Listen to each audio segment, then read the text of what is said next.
Hi! Narito na naman tayo sa ilang minutong pag-aaral ng disiplina ng Diyos. Sinabi kong disiplina ng Diyos kasi marahil naalala niyo yung tatlong disiplina ng pinag-aralan natin last videos ko. Yung personal, organization, at spiritual. Yung personal at organizational discipline, ano lang yan man-made yan. Galing yan sa wisdom of men.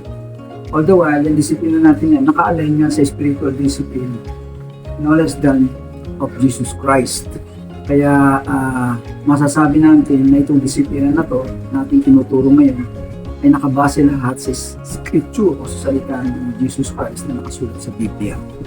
Siguro marami na tayong natutunan. This is already my seventh vlog. At I'm very sure kung pinasundan niyo itong channel ko na to ay marami na kayong nakuhang idea about discipline, which could possibly help you, your loved ones, and others. Now, ito lang ang masasabi ko, no? Kahit na anong disiplina natin sa sarili natin, no? Alam ho ba ninyong hindi pa rin ho tayo pwedeng mag-succeed? Alam niyo kung bakit? Kasi kahit na anong disiplina natin, kung yung mga taong nakapalibot sa atin ay wala namang disiplina, hindi pa rin ho natin ma-attain ang ating goals. Kasi kasama ho sa pag-attain ng goals natin yung ating mga kasamahan sa organisasyon, sa lipunan, sa bansa natin ng mga tao upang ma-accomplish yung goal natin. Kaya napakahalaga na hindi lang tayo dapat magkaroon ng sabihin natin disiplina, no? Bagkus mas mahalaga na magkaroon din ng disiplina yung iba. Lahat ng maunlad na bansa, naitayo nila yung isang kultura ng disiplina sa kanilang bansa. Kung saan ang lahat ng tao, pare-pareho ang disiplina nila. May isa silang yung tinatawag nating kultura ng disiplina. Where they have a common saying, a common doing, a shared feeling, a shared belief, even an object of discipline. So, sa atin sa kapanahunan natin ngayon, ang problema natin hindi lang yung kawalan ng disiplina sa personal, no? Kundi yung kawalan ng disiplina sa organisasyonal at sa nasyonal.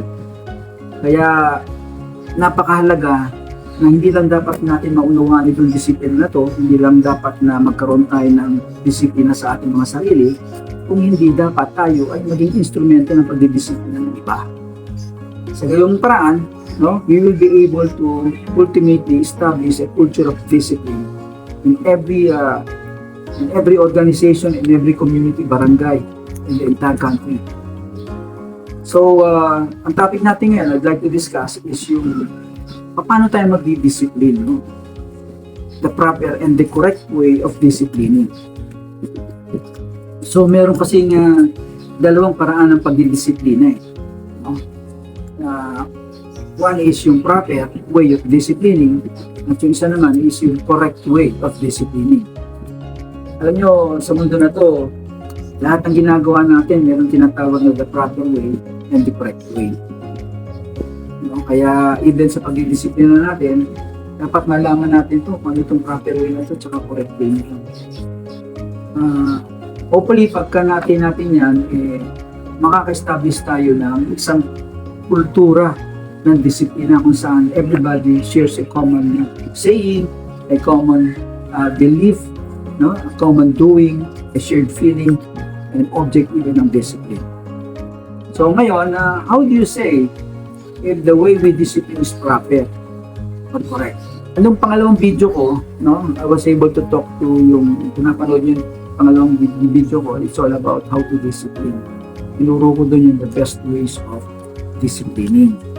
Actually, the proper way of disciplining is the best ways of disciplining. Meaning, it involves the behavioral ways, meron pang environmental ways, may systems ways, may technological ways of disciplining. Hindi po pwedeng behavioral approach lang na normally ginagawa natin, tapos hindi naman natin inaayos ang environment. Hindi tayo naglalagay ng system, at hindi rin tayo naglalagay ng technological equipment. So, Ganon din ho yan eh. Parang, for example, proper way of eating, no? In the formal gathering. Pag tayo nasa isang formal gathering, normally, the proper way to eat is using the spoon and fork. Hindi ho nagkakamay. Okay? So that is the proper way. Just like in disciplining, the proper way is using the behavioral ways, environmental system, and technological ways. Apat po yan. Pag may nagkulang na isa dyan, hindi po magiging proper. Ibig sabihin, magkakaroon ng deficiency sa effect ng discipline. Normally, pag in-employ natin yung best ways of disciplining na yan, ang epekto po niyan is love instead of hatred. Now, normally, pag ang ginagamit mo lang behavioral, wala naman yung environmental system, technological, hatred ang nagiging effect kasi kulang nga. But when it is a holistic approach, the best way approach, magiging love ang effect, magiging sustainable ang effect ng discipline. And that is the proper way.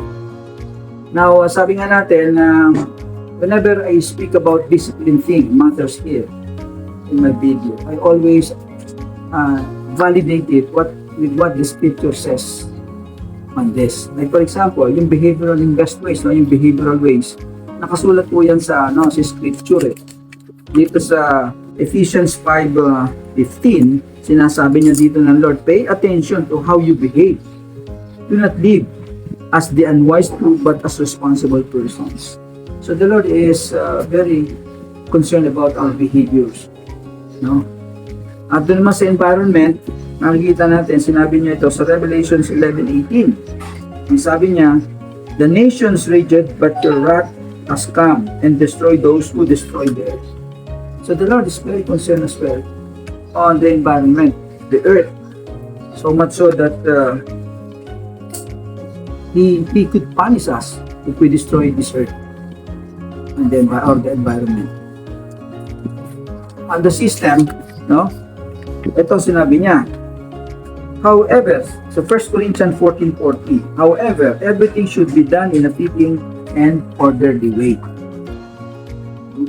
Sa technology, ang sabi niya dito, sa Romans 6:13, let the members of your body be as holy instrument at the service of God. So, yung ating technology means using some instrument or tools to discipline. In this case, the Lord is saying that our body is an instrument. Our hands, our feet, our brain, no, are instrument for us to an instrument for disciplining. So, ang number 2 dito, sinasabi ko nga yung the correct way how to discipline. So, the correct way how to discipline is just like, as I've said, the proper way of eating in a formal gathering is using the spoon and fork rather than using your hands. Now, the correct way of eating, of course, makikita natin yan pag nasa tayo, yung mga spoon and fork nasa kaliwa at kanan natin yan. Normally, when you eat that, it's outside first going inside. That's the correct way of using the spoon and fork. Hindi po pwede sa umpisa papalabas. It's mula sa labas papunta sa loob. That is the correct way. So just like in disciplining, the correct way of disciplining is that meron kasi tatlong elements pag tayo nagdidisiplina. Yan yung tinatawag natin style, form, and substance. So for your discipline to be considered correct, these three elements must be present, must be in accordance to each other. Like for example, what does style mean? Now, style refers to our way of disciplining. Everybody has his own way of disciplining depending on his personalities, depending on the situation, etc. So we could use an authoritarian style, a democratic style, a dictatorial style, a kind style, strict style of disciplining. Well, as I've said, our style matters a lot because pag hindi yung style natin, hindi attune doon sa situation. Like for example, kung ang dinidisiplina natin puro matitigas ang ulo, hindi ka po pwedeng maglagay doon ng medyo mabait, medyo kind. Kinakailangan mo siguro ilagay muna initially na magdidisiplina doon is yung somebody who are very strict, who could be feared by this matatakot itong mga matitigas na ulo nito. Diba? Now, the other element is yung sinasabi kong ng form. Form refers to your authority of disciplining. Hindi ka po pwede magdisiplina sa isang grupo ng mga tao, sa isang tao na wala kang authority. Like for example, a parent can discipline his child because he is the mother or he is the father. But anyone cannot just discipline the child of another family because wala naman siyang relation dito, wala siyang authority. Just like, that's why pag tayo po magdidisiplina, whether in an organization or what, kinakailangan meron tayong hawak na authority, like an order stating that we are being given the authority to initiate discipline or to be a manager or a leader of a certain organization. Now, of course, authority has two categories. It could either be legal authority, which is a written order given to you, or the other one is yung moral authority. Minsan kahit may legal order tayo, kahit legally authorized ka, hindi ka pa rin makapag-disiplina ng maayos. Bakit? Yung moral authority kasi, yung moral ascendancy, wala. Okay? Kaya napakahalaga na establish natin yung dalawang authority. Ang ika-tatlo na elemento ng discipline para masabing correct yung ating pagdidisiplina ay yung sinasabi ko ang substance nito. Yung ating discipline must have a substance. Ano yung substance? Motive. Yung motive ba natin, minsan kasi pag nagdidisiplina tayo, definitely may motive tayo. Bakit mo tinanggal yung tao na yan?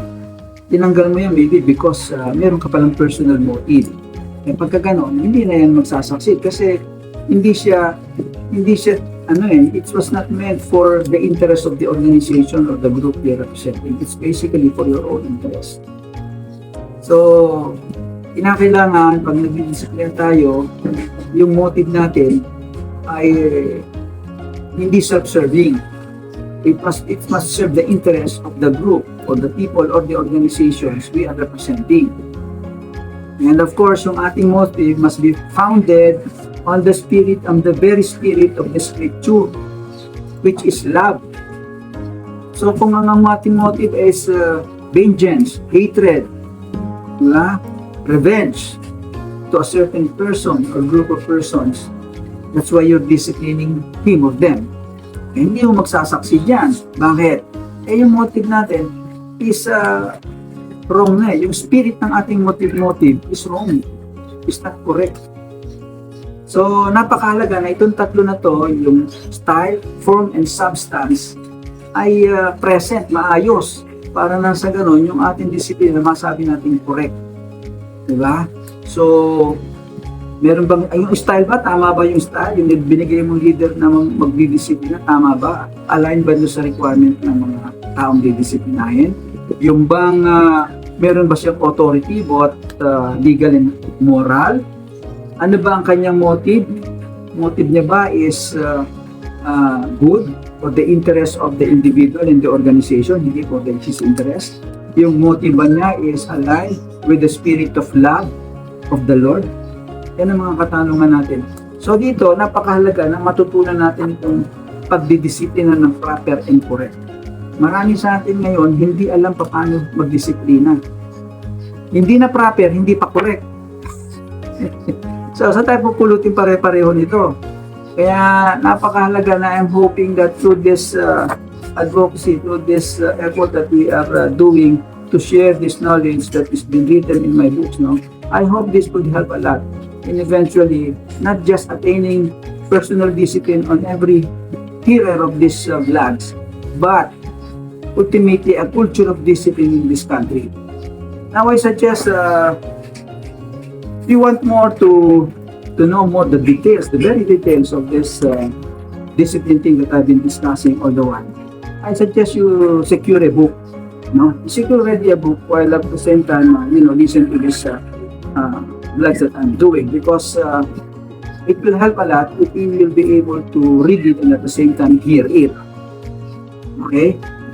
My ultimate goal here is for us to establish discipline individually, organizationally, collectively as a people in a nation and make discipline sa culture in this country because sabi ko nga sa kanila, lahat ng problemang nangyayari sa ating bansa ngayon, are all as a result of the problem of discipline.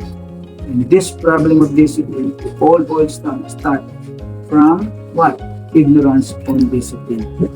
So I just hope that you will follow us in the succeeding videos that we will do. And I hope you share this, you like this, and subscribe to our channel so that you will be able to receive a continuing information and knowledge about this discipline thing of life. Thank you.